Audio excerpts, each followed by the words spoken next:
ಪ್ರಿಯ ದೇವಜನರೇ, ಕರ್ತನಾದ ಯೇಸು ಕ್ರಿಸ್ತನ ಕೃಪೆಯೂ ಸಮಾಧಾನವು ತಮಗೂ ತಮ್ಮ ಕುಟುಂಬದವರ ಮೇಲೆಯೂ ಹೇರಳವಾಗಿ ಇರಲಿ. ಹೃದಯಂಗಮ ಮಾತು ಈ ವಾಕ್ಯ ಧ್ಯಾನದಲ್ಲಿ ಈ ತಿಂಗಳು ನಾವು ಯೇಸು ಕ್ರಿಸ್ತನ ಶಿಲುಬೆ ಶ್ರಮೆ ಕುರಿತು ಧ್ಯಾನಿಸುತ್ತಿರುವಲ್ಲಿ ಈ ದಿನ ನಾವು ಧ್ಯಾನಿಸುವಂಥ ದೇವರ ವಾಕ್ಯದ ಭಾಗ ಯೆಶಾಯನ ಪ್ರವಾದನೆ ಗ್ರಂಥ 53ನೇ ಅಧ್ಯಾಯದ 12ನೇ ವಚನ. ಯೆಶಾಯ 53:12.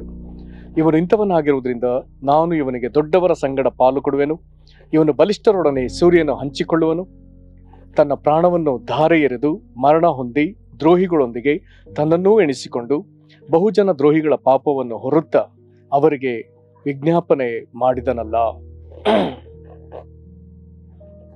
ದೇವರಾತ್ಮನ ತಾನೇ ನಮಗೆ ಈ ವಾಕ್ಯಗಳನ್ನು ಬೋಧಿಸಲಿ. ಇದನ್ನು ಗ್ರಹಿಸಿ ದೇವರನ್ನು, ಆತನ ಕ್ರಿಸ್ತನನ್ನು ಸನ್ಮಾನಿಸುವಂತ ಕೃಪೆ ನಮಗೆ ಹೇಳುವಾಗ ಅನುಗ್ರಹಿಸಲಿ. ನಾವೀಗ ಓದಿದ ಈ ದೇವರ ವಾಕ್ಯದ ಭಾಗ ಪ್ರವಾದಿಯಾದ ಯೆಶಾಯನ 53ನೇ ಅಧ್ಯಾಯದ ಕೊನೆಯ ವಚನದಲ್ಲಿ ಹೇಳಿರುವಂತ ಮಾತುಗಳು. ಇದರಲ್ಲಿ ಮೊದಲ 2 ಸಾಲುಗಳು ಆತನು ತನ್ನ ಸಾಧನೆಯಿಂದ ಎಂತಹ ಒಂದು ಉನ್ನತ ಸ್ಥಿತಿಗೆ ಏರುವನೆನ್ನುವಂಥ ಸಂಗತಿಗಳಿದೆ. ದೊಡ್ಡವರ ಸಂಗಡ ಪಾಲು, ಈತನು ಬಲಿಷ್ಠರೊಡನೆ ಸೂರ್ಯ ಹಂಚಿಕೊಳ್ಳುವನು. ಹೀಗೆ ಆತನು ಯಾವ ರೀತಿ ಉನ್ನತ ಸ್ಥಿತಿಗೆ ಇರ್ತಾನೆ ಅಂದ್ರೆ ಅತಿ ನಿಕೃಷ್ಟ ಅಥವಾ ಕನಿಷ್ಠ ಸ್ಥಿತಿಗೆ, ಹೀನ ಸ್ಥಿತಿಗೆ ತನ್ನನ್ನು ತಗ್ಗಿಸಿಕೊಂಡ ಯೇಸು ಕ್ರಿಸ್ತನ ಮುಂದೆ ಹೇಗೆ ಆತನು ಅತ್ಯುನ್ನತ ಪದವಿಗೆ ಬರ್ತಾನೆ ಅನ್ನುವಂಥ ಸಂಗತಿಗಳು.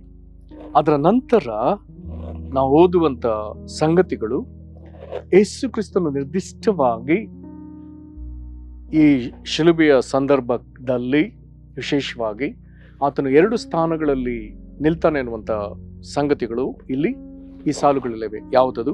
ತನ್ನ ಪ್ರಾಣವನ್ನು ಧಾರೆ ಎರೆದು ಮರಣ ಹೊಂದಿ. ಹಾಗಾದ್ರೆ ಈತನು ಮರಣ ಹೊಂದುವ ಈ ಸಂದರ್ಭದಲ್ಲಿ ದ್ರೋಹಿಗಳೊಂದಿಗೆ ತನ್ನನ್ನೂ ಎಣಿಸಿಕೊಂಡು, ಇದೊಂದು ಭಾಗ. ದ್ರೋಹಿಗಳೊಂದಿಗೆ ತನ್ನನ್ನು ಎಣಿಸಿಕೊಂಡ, ಇದೊಂದು ಸ್ಥಾನ ತೆಗೆದುಕೊಂಡ. ಮತ್ತೊಂದು ಕಡೆ ಬಹುಜನ ದ್ರೋಹಿಗಳ ಪಾಪವನ್ನು ಹೊರತು ಅವರಿಗಾಗಿ ವಿಜ್ಞಾಪನೆ ಮಾಡಿದನಲ್ಲ, ಇನ್ನೊಂದು ಕಡೆ ವಿಜ್ಞಾಪನೆ ಮಾಡುವ ಇನ್ನೊಂದು ಸ್ಥಾನವನ್ನು ತೆಗೆದುಕೊಂಡ.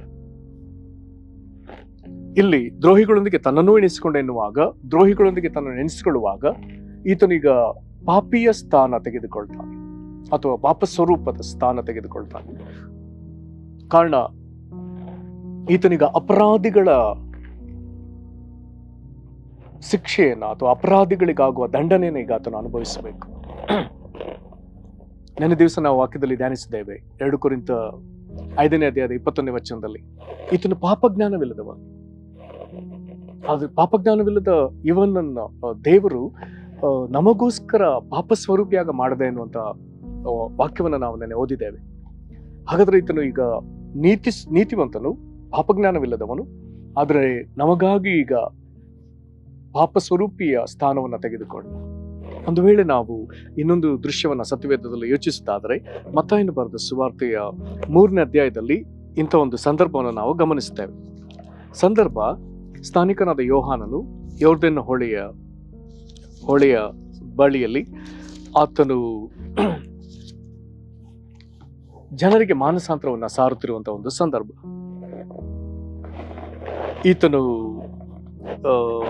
ಅಡವಿಯಲ್ಲಿ ಮಾನಸಾಂತರದ ಸಂದೇಶವನ್ನ ಸಾರ್ತಾನೆ. ದೇವರಾತ್ಮನ ಬಲವಾದ ಕ್ರಿಯೆ ಅಲ್ಲಿ ಇದ್ದದರಿಂದ ಯೆರೂಸಲೇಮು, ಯೂದಾಯದ ಸುತ್ತಮುತ್ತಲು ಪ್ರದೇಶಗಳು, ಗ್ರಾಮಗಳವರು ಮತ್ತು ಇನ್ನು ಸುತ್ತಮುತ್ತಲಿನ ಅನೇಕ ಊರಿನವರು ದೀಕ್ಷಾಸ್ನಾನ ಮಾಡಿಸಿಕೊಳ್ಳುವುದಕ್ಕಾಗಿ ಈಗ ಸ್ನಾನಿಕನಾದ ಯೋಹಾನನ ಬಳಿಗೆ ನೆರೆದು ಬಂದಿದ್ದಾರೆ. ಬಂದವರೆಲ್ಲರೂ ಮತ್ತಾಯ 3ನೇ ಅಧ್ಯಾಯದ 6ನೇ ವಚನದ ಪ್ರಕಾರ ಅವರು ತಮ್ಮ ತಮ್ಮ ಪಾಪಗಳನ್ನು ಹೇಳಿಕೊಂಡು ಯೊರ್ದನ್ ಹೊಳೆಯಲ್ಲಿ ಅವನಿಂದ ದೀಕ್ಷಾಸ್ನಾನ ಮಾಡಿಸಿಕೊಳ್ಳುತ್ತಿದ್ದರು. ಇಲ್ಲಿ ದೀಕ್ಷಾಸ್ನಾನ ಯಾಕೆ ಎನ್ನುವುದನ್ನ ಅನೇಕ ಸರ್ತಿ ನಾವು ಓದಿದ್ದೇವೆ. ಲೂಕನ ಸುವಾರ್ತೆಯಲ್ಲಿ ಮತ್ತು ಅಪೊಸ್ತಲ ಕೃತ್ಯದಲ್ಲಿ ಪಾಪ ಪರಿಹಾರಕ್ಕಾಗಿ ದೀಕ್ಷಾಸ್ನಾನ. ಸ್ಥಾನಿಕನಾದ ಯೋಹಾನನು ಆತನ ಮಾತುಗಳಲ್ಲಿ ಹೇಳ್ತಾನೆ, ನಿಮ್ಮ ಮನಸ್ಸು ದೇವರ ಕಡೆಗೆ ತಿರುಗಬೇಕೆನ್ನುವುದಕ್ಕಾಗಿ. ಇನ್ನು ಕೆಲವು ಕಡೆ ಪಾಪ ಪರಿಹಾರಕ್ಕಾಗಿ ಆತನು ದೀಕ್ಷಾಸ್ನಾನ ಕೊಟ್ಟವ. ಜನರು ಪಾಪವನ್ನು ಬಿಟ್ಟು ದೇವರ ಕಡೆಗೆ. ಮತ್ತು ಪಾಪ ಪರಿಹಾರ ಹೊಂದಿಕೊಳ್ಳುವುದಕ್ಕಾಗಿ ಹೀಗೆ ಆತನು ದೀಕ್ಷಾಸ್ನಾನ ಕೊಟ್ಟವು. ಹಾಗಾಗಿ ಆತನ ಬಳಿ ಸಾಲು ಸಾಲು ನಿಂತ ಜನರೆಲ್ಲರೂ ಆತನ ಬಳಿಗೆ ಬಂದಾಗ ಅವರು ತಮ್ಮಲ್ಲಿದ್ದ ದೋಷಗಳನ್ನ, ಪಾಪ ಅಪರಾಧಗಳನ್ನೆಲ್ಲ ಬಹಿರಂಗವಾಗಿ ಅರಿಕೆ ಮಾಡಿಕೊಂಡು ಆ ಪಾಪವನ್ನು ತಮ್ಮಿಂದ ಕಳಕೊಳ್ಳುವುದಕ್ಕಾಗಿ ಈಗ ಪ್ರವಾದಿಯಾದ ಸ್ನಾನಿಕನಾದ ಯೋಹಾನನ ಬಳಿಗೆ ಬಂದು ಆತನಿಂದ ನೀರಿನ ದೀಕ್ಷಾಸ್ನಾನ ತೆಗೆದುಕೊಂಡು ನಂತರದಲ್ಲಿ ಅವರು ಈಗ ನಾವು ಪಾಪದಿಂದ ಬಿಡುಗಡೆ ಹೊಂದಿದ್ದೇವೆ ಎನ್ನುವಂತ ಮನಸ್ಸಾಕ್ಷಿಯೊಂದಿಗೆ ಈಗ ಅವರು ತಮ್ಮ ತಮ್ಮ ಮನೆಗಳಿಗೆ ಹಿಂತಿರುಗುತ್ತಾರೆ. ಇಂತಹ ಒಂದು ಸಂದರ್ಭದಲ್ಲಿ ಅವರ ನಡುವೆ ಆ ಸಾಲಿನಲ್ಲಿ ಬಂದು ನಿಂತವನು ನಮ್ಮ ಕರ್ತನಾದ ಯೇಸು ಕ್ರಿಸ್ತನು. ಅಲ್ಲಿ ನಾವು ಮತ್ತಾಯ 3ನೇ ಅಧ್ಯಾಯದ 13-14ನೇ ವಚನದಲ್ಲಿ ಓದ್ತೇವೆ. ಆ ಕಾಲದಲ್ಲಿ ಯೇಸು ಯೋಹಾನನಿಂದ ಸ್ನಾನ ಮಾಡಿಸಿಕೊಳ್ಳಬೇಕೆಂದು ಗಲಿಲಾಯದಿಂದ ಯೋರ್ದನ್ ಹೊಳೆಗೆ ಬಂದನು. ಬಂದು ಆತನು ಅಲ್ಲಿ ನಿಲ್ತ. ಇಲ್ಲಿ ಒಂದು ಪ್ರಶ್ನೆ ನಾವು ತಕೊಳ್ಬಹುದು. ಬೇರೆಲ್ಲಾ ಮನುಷ್ಯರು ತಮ್ಮ ತಮ್ಮ ಪಾಪಗಳು ಪರಿಹಾರವಾಗಬೇಕೆಂದು ಆತನ ಎದುರು ಬಂದು ತಮ್ಮ ಪಾಪವನ್ನು ಹೇಳಿಕೊಂಡು ದೀಕ್ಷಾಸ್ನಾನ ತೆಗೆದುಕೊಂಡ್ರಲ್ಲ. ಈಗ ಪಾಪಜ್ಞಾನವಿಲ್ಲದ ಯೇಸು, ಪಾಪವಿಲ್ಲದ ಯೇಸು, ಕನ್ಯಾಮರಿಯಲ್ಲಿ ಹುಟ್ಟಿ ಬಂದ ಯೇಸು, ಈಗ ಈತನು ಪಾಪವಿಲ್ಲದೆ ಅಲ್ಲಿ ನಿಂತಿದ್ದಾನಲ್ಲ. ಈಗ ಆತನು ಬಂದು ಸ್ನಾನಿಕನಾದ ಯೋಹಾನನ ಎದುರು ಯಾವ ಪಾಪವನ್ನು ತಾನೇ ಹೇಳಿಕೊಳ್ಳಿಕ್ಕೆ ಸಾಧ್ಯ? ಯಾವ ಪಾಪದಿಂದ ತನಗೆ ಬಿಡುಗಡೆ ಬೇಕೆಂಬುದಾಗಿ ಅಲ್ಲಿ ಆತನು ಹೇಳಿಕೊಂಡು ದೀಕ್ಷಾಸ್ನಾನ ತೆಗೆದುಕೊಳ್ಳುವುದಕ್ಕೆ ಸಾಧ್ಯ? ಹಾಗೆ ಹೇಳಿಕೊಳ್ಳುವುದಕ್ಕೆ ಆತನ ಬಳಿ ಏನೂ ಇಲ್ಲ.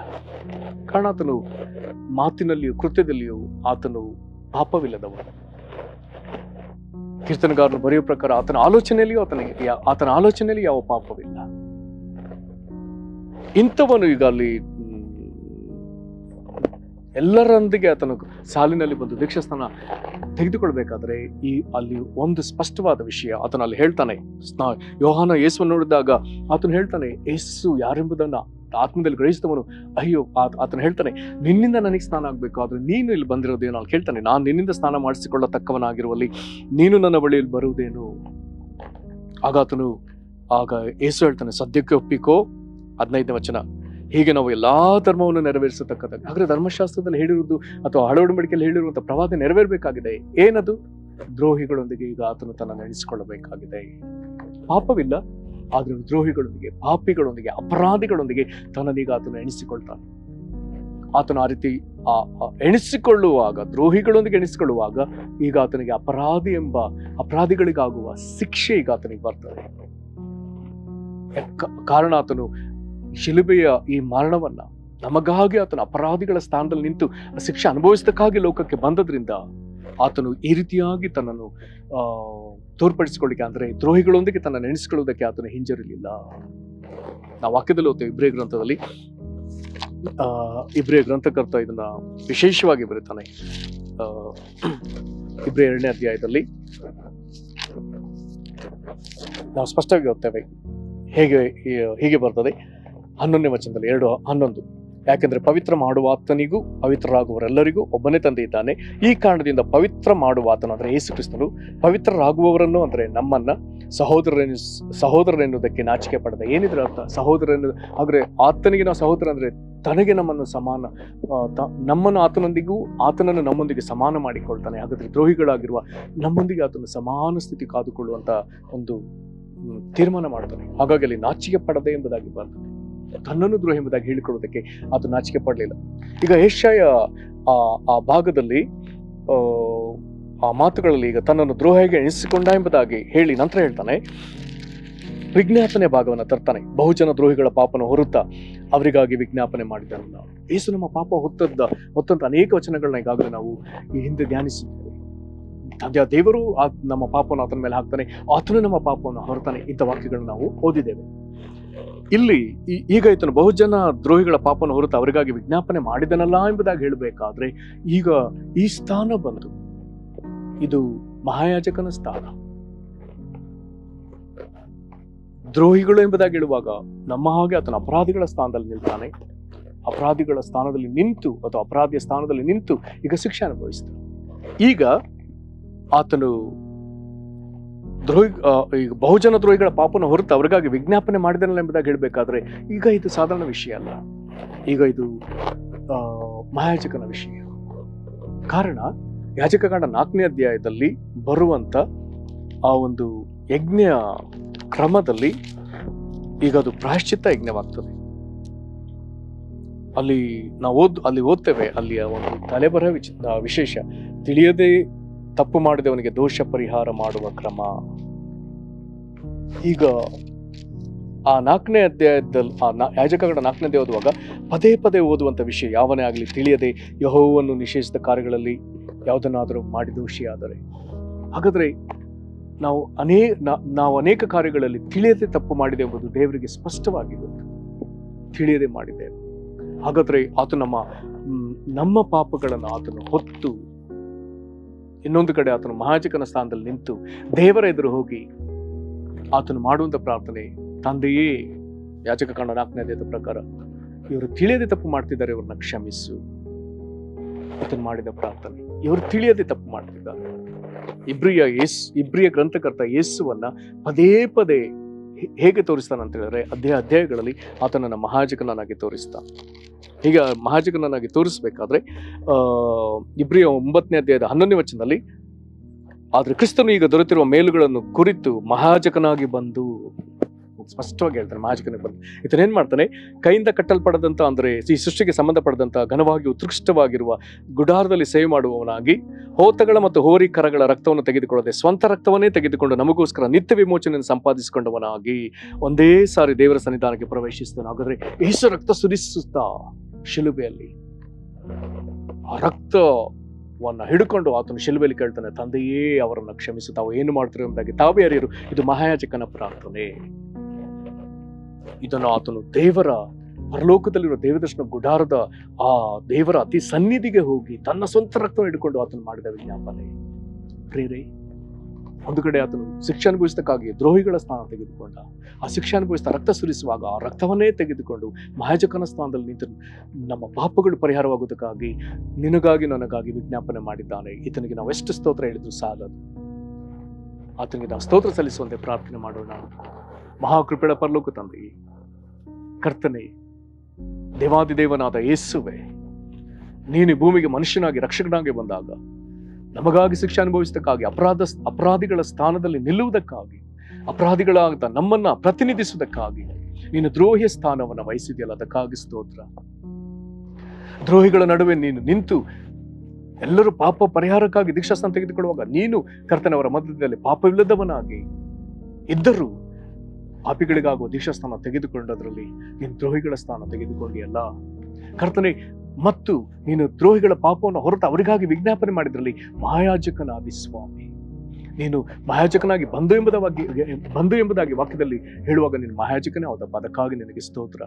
ನೀನು ಅಪರಾಧಿಯಾಗಿ ಶಿಕ್ಷೆ ಅನುಭವಿಸ್ತಾ ರಕ್ತ ಸುರಿಸುವಾಗ ಆ ರಕ್ತವನ್ನೇ ತೆಗೆದುಕೊಂಡು, ಸ್ವಂತ ರಕ್ತವನ್ನು ತೆಗೆದುಕೊಂಡು ದೇವರ ಪರಲೋಕದ ಆ ದೇವದರ್ಶನ ಗುಡಾರದೊಳಗೆ ದೇವರ ಸನ್ನಿಧಿಯನ್ನ ಸಮಕ್ಷವನ್ನು ಪ್ರವೇಶಿಸಿ, ಅಪ್ಪ, ನಾವು ಅರಿಯದೆ ಮಾಡಿದ ಪಾಪಗಳಿಗಾಗಿ, ನಮ್ಮ ಪಾಪಗಳಿಗಾಗಿ ನೀನು ವಿಜ್ಞಾಪನೆ ಮಾಡಿದೆಯಲ್ಲ, ನಮಗೆ ನಿತ್ಯ ವಿಮೋಚನೆ ಸಂಪಾದಿಸಿಕೊಟ್ಟಿಯಲ್ಲ, ಇದಕ್ಕಾಗಿ ನಾವು ನಿನಗೆ ಸ್ತೋತ್ರ ಹೇಳ್ತೇವೆ. ಪ್ರೀತಿಯ ಕರ್ತನೆ, ನಾವು ನಿನ್ನ ಸ್ತುತಿಸಿ ಆರಾಧಿಸ್ತೇವೆ. ಕರ್ತನೆ, ಪಾಪದಿಂದ ಬಿಡುಗಡೆ ಹೊಂದಲಾರದೆ ಪೇಚಾಡುತ್ತಿರುವಂತ ನಮ್ಮೊಬ್ಬೊಬ್ಬರನ್ನ ಕನಿಕರಿಸು ಸ್ವಾಮಿ. ಪಾಪದ ಬಂಧನಗಳು ಈಗ ನಮ್ಮನ್ನ ಬಿಟ್ಟು ಬಿಡುವಂತೆ ಅಪ್ಪ, ನಿನ್ನ ರಕ್ತ ನಮ್ಮ ಮೇಲೆ ಬರಲಿ. ನೀನು ನಮಗಾಗಿ ಮಾಡಿದ ವಿಜ್ಞಾಪನೆ ನಮಗೆ ಕರ್ತನೆ ದೊಡ್ಡ ಆಧಾರವು ಬಲವಾಗಲಿ. ಕರ್ತ, ನಮಗೆ ವಿಮೋಚನೆ ಉಂಟಾಗಲಿ. ನಾವು ನಿನ್ನ ಐಕ್ಯತೆಯನ್ನು ಕಂಡುಕೊಳ್ಳುವುದಕ್ಕೆ ನಮಗೆ ಈಗಲೂ ಸಹಾಯ ಮಾಡು.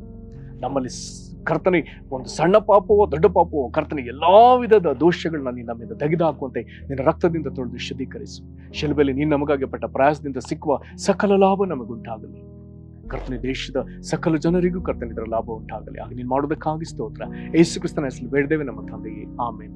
ಕರ್ತನೆ ನಿಮ್ಮನ್ನು ಆಶೀರ್ವದಿಸಲಿ. ವಂದನೆಗಳು.